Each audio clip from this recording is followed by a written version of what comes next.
Hello guys, good morning. તો જો સવારમાં મસ્ત મજાની આજે નાહી લીધું છે અને જાઉં છું હું મહાદેવના મંદિરે જળ ચડાવવા માટે। અને આવો કંઈક મેં ડ્રેસ પહેર્યો છે અને પછી જળ ચડાવીને ઘરે આવી તો જો અહીંયા દશામાની આરતી પૂજા કરવાની હોય તો એટલી ગરમી થતી હતી કે શું વાત કરું। તો તમે લોકો પણ મારા દશામાના દર્શન કરી લો। જો મહાદેવને ફૂલ ચડાવ્યા છે અને આજે 15મી ઓગસ્ટ હતી એટલે જો રુદ્ર ગયો તો ધ્વજવંદન કરવા એના પપ્પા જોડે, તો જો એ ઘરે આવ્યા અને પછી જો અમે જતા રહ્યા બહાર જમવા માટે। સાહેબને કીધું આજે આપણે બહાર જમવા જઈએ, એકટાણું હોય એટલા માટે।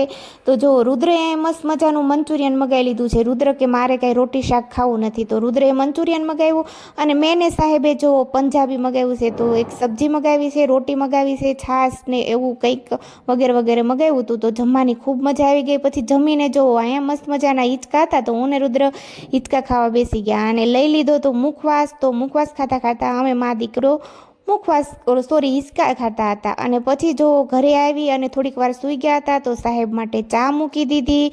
મસ્ત મજાની ચા પીને હું જતી રહી હતી બહાર, આવી ગઈ મારા ફ્રેન્ડના ઘરે, ત્યાં બેઠી થોડીક વાર અને પછી જો ઘરે આવ્યો ને તો રુદ્ર કે ભૂખ લાગી છે તો રુદ્ર માટે સેન્ડવિચ બનાવી દીધા, કેમ કે અમારે તો કાંઈ જમવાનું ન હોય, બપોર એકટાણું કર્યું હોય તો ત્યારે ફરાળ હોય એટલે મેં મારી અને સાહેબ માટે મસ્ત મજાની અહીંયા વેફર તળી નાખી છે બટેટાની અને ચા બનાવી નાખી છે। અને ગરમી થઈ હતી એટલે ફ્રેન્ડ્સ મેં તો નાહી લીધું। તો કાંઈ નહીં, આજનો બ્લોગ તમને સારો લાગ્યો હોય ને તો લાઈક, કમેન્ટ, શેર, સબસ્ક્રાઈબ કરી દેજો। મળીએ અમારા નેક્સ્ટ બ્લોગમાં।